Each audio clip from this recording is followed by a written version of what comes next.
the profound emotional wounds we carry through life, betrayal by those we trusted most deeply, the loss of loved ones who gave our existence meaning, the crushing disappointment when dreams we cherished for decades crumble into dust.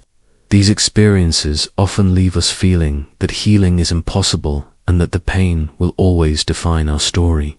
Yet within the timeless tale of Savitri, Sri Aurobindo reveals one of humanity's most powerful secrets. That divine love possesses a transformative force so complete and encompassing that it can not only heal the deepest emotional wounds, but actually transmute them into sources of wisdom, compassion, and spiritual strength that serve both our own evolution and our capacity to help others who face similar suffering.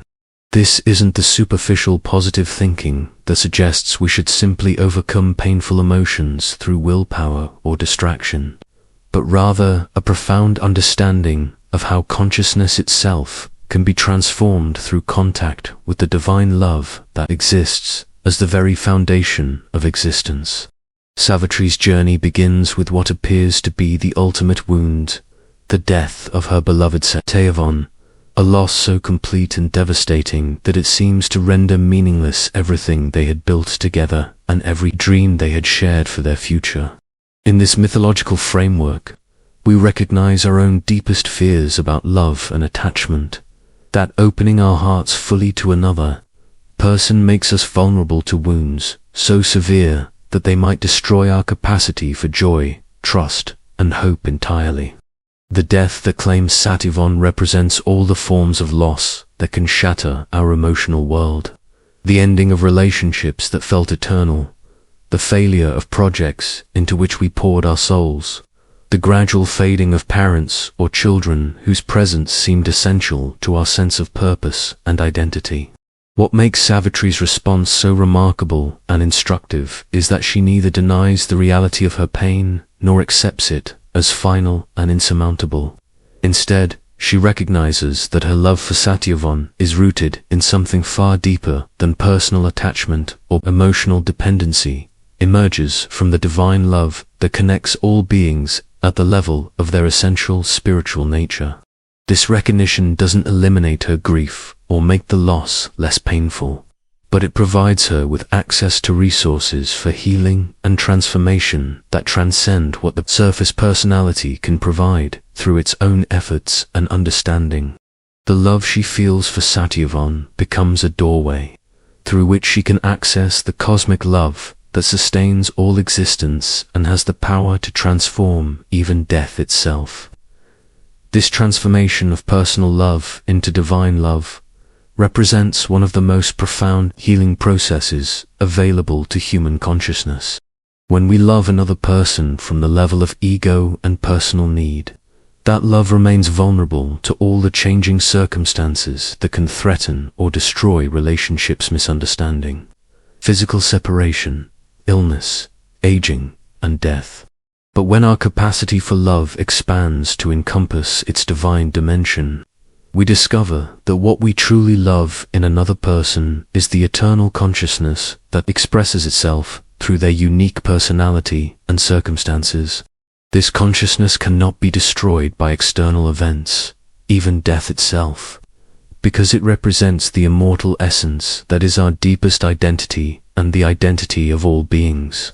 The healing that becomes possible through this understanding doesn't require us to stop feeling emotional pain, or to pretend that losses don't matter. Instead, it gradually transforms our relationship with suffering itself, revealing that even the most devastating experiences can become gateways to discovering aspects of love and strength that remain inaccessible until tested by genuine difficulty. The parent who loses a child through accident or illness may find that their grief, when approached with spiritual understanding and support, opens their heart to a love so vast and unconditional that it can embrace all children and all parents who face similar loss. The individual whose lifelong partnership ends through betrayal or gradual estrangement may discover reserves of compassion and forgiveness that can serve as healing gifts, not only for themselves but for others navigating relationship wounds. Perhaps most importantly, Savitri's story reveals that the divine love which heals emotional wounds is not something we must earn through spiritual achievement or moral perfection, but rather our fundamental nature that becomes accessible when we stop trying to protect ourselves from pain and instead allow our hearts to open completely to both the suffering and the love that exists simultaneously within all experience. This opening doesn't happen overnight or through a single decision, but unfolds gradually as we learn to trust that consciousness itself is ultimately loving and intelligent, capable of transforming even the most difficult experiences into wisdom and compassion that serve life's highest purposes. The practical application of this understanding begins with recognizing that our emotional wounds, however painful they may be, are not evidence of our weakness or spiritual inadequacy, but rather opportunities for discovering depths of strength and love that we didn't know we possessed. The betrayal that shatters our faith in human nature can become the catalyst for developing the kind of love that doesn't depend on others' behavior for its expression. The loss that seems to rob life of all meaning can open us to sources of purpose and connection that transcend any particular relationship or circumstance. The failure that appears to prove our inadequacy can reveal the difference between ego-driven ambition and authentic service that emerges from our deepest spiritual nature. The journey from emotional devastation to divine healing that Savitri exemplifies unfolds through stages that mirror the natural process by which consciousness expands, beyond personal limitation toward universal love and understanding. The first stage involves fully acknowledging and experiencing the depth of our wound without immediately trying to fix, understand, or transcend it. This means allowing ourselves to feel the full impact of betrayal, loss, or disappointment without the spiritual bypassing that. Attempts to rise above difficult emotions before they've been completely honored and integrated. Savitri's initial response to Satyavon's death is not philosophical acceptance or premature forgiveness, but rather the complete engagement of her entire being with the reality of what has occurred, and the profound disruption it has created in her sense of identity and purpose. This stage of complete feeling is essential because emotional wounds carry within them important information about what we value most deeply and where our attachments may have become rigid or based on illusion rather than truth. The pain we experience when someone betrays our trust reveals how much we value honesty and authentic connection. The grief that accompanies loss shows us how deeply we're capable of loving and how much meaning we've invested in particular relationships or situations. The anger that arises when we're treated unfairly points toward our innate sense of justice and dignity, rather than viewing these emotional responses as problems to be solved. We can begin to recognize them as valuable feedback about our deepest values and the areas where growth and healing are most needed. The second stage involves the gradual recognition that while our pain is real and valid, we are far more than our emotional wounds and traumatic experiences. This doesn't mean dissociating from difficult feelings or pretending they don't affect us, but rather expanding our sense of identity to include the observer consciousness that can witness emotional states without being completely overwhelmed or defined by them. Savitri demonstrates this expansion when she recognizes that her love for Satyavon connects her with the divine love that creates and sustains all existence. From this expanded perspective, she can hold both her personal grief and her cosmic understanding simultaneously, allowing each to inform and strengthen the other, rather than treating them as contradictory experiences. This witness consciousness develops naturally through practices that help us step back from our immediate emotional reactions, whilst remaining compassionately engaged with our experience during moments of intense emotional pain. We can learn to pause and notice that there's something within us that's aware of the pain without being identical to it. This aware presence remains stable and peaceful even when our thoughts are chaotic and our feelings are intense. Gradually, we begin to identify more with this stable awareness than with the constantly changing landscape of our emotional reactions, creating space for healing and transformation that wouldn't be possible if we remained completely identified with our wounds. The third stage involves discovering that divine love is not an abstract concept or distant ideal, but rather the most practical and effective force available for healing emotional wounds and transforming the conditions that created them. This love doesn't eliminate all difficulties or prevent future challenges, but it provides us with resources for meeting whatever arises with greater wisdom, patience, and creative response, rather than reactive patterns based on past hurt. When Savitri confronts death itself in order to reclaim Satyavan, she's demonstrating that divine love is not passive acceptance, but rather active engagement with whatever forces oppose life, truth, and authentic connection. This divine love expresses itself through our growing capacity to respond to harmful behavior with firmness and appropriate boundaries, whilst maintaining genuine care for the well-being of everyone involved, including those who have hurt us. It enables us to grieve losses completely whilst remaining open to new forms of connection and meaning that might emerge from changed circumstances. It supports us in learning from failure without being crushed by self-condemnation, and in celebrating success without becoming attached to outcomes we cannot ultimately control. Most importantly, it reveals that the healing we receive through opening to divine love naturally flows outward to serve others who are struggling with their own emotional wounds and seeking their own pathways to wholeness.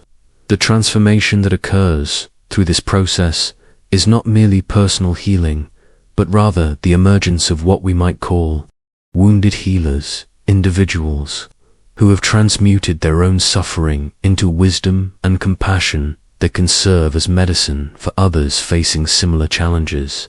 The person who has healed from betrayal develops unusual skill in helping others rebuild trust after relationships have been damaged. Someone who has transformed grief into acceptance and renewed purpose becomes a natural guide for those navigating their own losses. The individual who has moved through failure to discover authentic self-worth can offer encouragement and perspective to others whose confidence has been shattered by disappointment or rejection. Perhaps most beautifully, this process reveals that the divine love which heals our deepest wounds is infinitely renewable and actually grows stronger through expression and service rather than being depleted by giving. Unlike personal emotional resources that can become exhausted through overuse or stress, divine love draws upon the inexhaustible creativity and compassion that sustain all existence. The more we learn to channel this love through our healing process and our service to others, the more access we have to its transformative power for addressing whatever new challenges may arise in our own lives or the lives of those we care about. The community dimension of this healing becomes particularly important when we recognize that emotional wounds often involve damage to our capacity for trust and authentic connection with others. Healing in isolation may address some aspects of our pain, but complete transformation usually requires the gradual rebuilding of our ability to give and receive love within supportive relationships that honor both our need for safety and our longing for genuine intimacy and understanding. Savitri's love for Satyavan becomes a bridge not only to divine consciousness, but also to renewed engagement with life and service to the evolution of love and consciousness throughout creation. There's something profoundly moving about recognizing that the emotional wounds which have caused us the greatest suffering often become the very sources of our deepest wisdom and most authentic service to others who are struggling with similar pain. If you've been carrying wounds that feel too deep to heal, if you've wondered whether the pain you've experienced could ever serve a purpose greater than your personal story, then you're already sensing what Savitri's journey reveals: that divine love has the power to transform even the most devastating experiences into gifts of healing that serve not only our own evolution but the awakening of compassion and wisdom throughout our world. This isn't just another story about overcoming adversity. It's an invitation to discover that your own capacity for love is far greater than your capacity for suffering, and that the healing you receive through opening to divine love becomes medicine that can help heal the collective wounds that humanity carries. I'd be deeply honored if you'd join our community by subscribing to this channel. But what moves me even more is knowing that your own journey through emotional pain toward divine love contributes to the healing that our world so desperately needs. What experiences with emotional wounds have taught you about the difference between surface healing and the profound transformation that becomes possible when we open our hearts completely to both suffering and love? The ultimate revelation of Savitri's story is that divine love doesn't simply heal emotional wounds by making them disappear or by compensating for them with positive experiences, but rather by revealing that consciousness itself has the capacity to transform suffering into wisdom, isolation into connection, and personal limitation into universal service. This transformation occurs through what we might call the alchemy of divine love, a process whereby the raw material of our deepest pain becomes the foundation for developing qualities of compassion, understanding, and strength that we could never have accessed without having faced and moved through genuine difficulty with conscious awareness and spiritual support. This alchemical process becomes evident when we observe how individuals who have experienced profound emotional healing often possess qualities of empathy and wisdom that surpass what merely intellectual understanding or fortunate circumstances could provide. The person who is healed from childhood trauma frequently develops exceptional sensitivity to others who are struggling with trust and self-worth issues. Someone who has transformed the pain of romantic betrayal often becomes skilled at helping others navigate relationship difficulties with greater discernment and emotional resilience. The individual who has moved through grief to find renewed meaning and purpose naturally offers hope and practical guidance to others who are facing their own losses and questioning whether life can ever feel worthwhile again. What makes this transformation particularly remarkable is that it doesn't require us to be grateful for our suffering or to view traumatic experiences as somehow beneficial or necessary for our growth. Divine love works with whatever conditions exist in our lives, including experiences that were genuinely harmful and should never have occurred, transforming their effects without needing to justify or romanticize their occurrence. The healing that emerges through divine love acknowledges that while we cannot always choose what happens to us, we can gradually develop the capacity to choose how we respond to whatever has occurred, creating new possibilities for meaning and service that transcend the original circumstances of our wounding. This understanding brings tremendous relief to those who have been struggling with spiritual teachings that suggest we create our own reality or attract our experiences through our thoughts and beliefs. Savitri's story makes clear that some forms of suffering, particularly those involving loss, betrayal, or circumstances beyond our control, are simply part of the complex conditions of existence, rather than personal failures or spiritual inadequacies. The divine love that heals these wounds doesn't require us to take responsibility for having created them, but rather invites us to take responsibility for how we allow them to shape us moving forward. The practical implications of this understanding extend far beyond individual healing to encompass our capacity to contribute to collective healing and the transformation of conditions that create unnecessary suffering for others. As we learn to transmute our personal wounds through divine love, we naturally become more effective advocates for justice, more skilled practitioners of conflict resolution, and more authentic sources of support for others who are navigating their own difficult circumstances. The parent who has healed from their own childhood wounds becomes more capable of raising children who feel genuinely loved and secure. The individual who has transformed workplace trauma develops skills for creating healthier organizational cultures.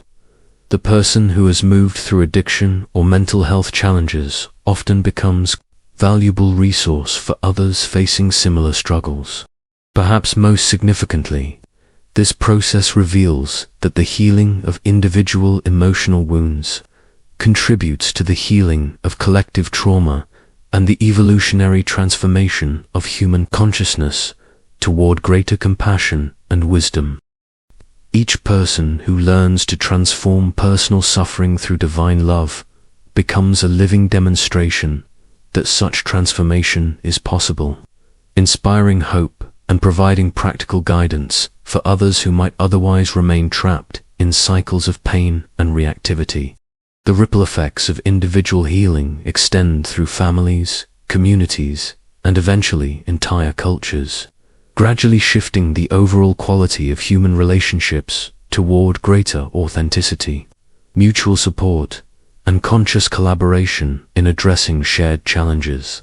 The sustainability of this transformation lies in its foundation in divine love, rather than personal effort or willpower alone.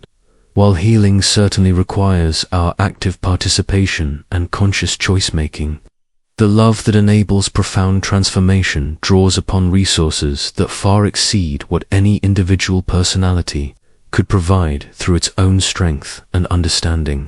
This creates a kind of healing that actually deepens and expands over time, rather than requiring constant maintenance or protection from new difficulties. The person who has learned to access divine love for healing emotional wounds discovers that this same love provides guidance and support for navigating whatever new challenges arise throughout their continued growth and service. The ultimate gift of understanding emotional healing through Savitri's example is the recognition that our capacity for love is always greater than our capacity for suffering. No matter how severe our wounds may have been or how long we may have carried them.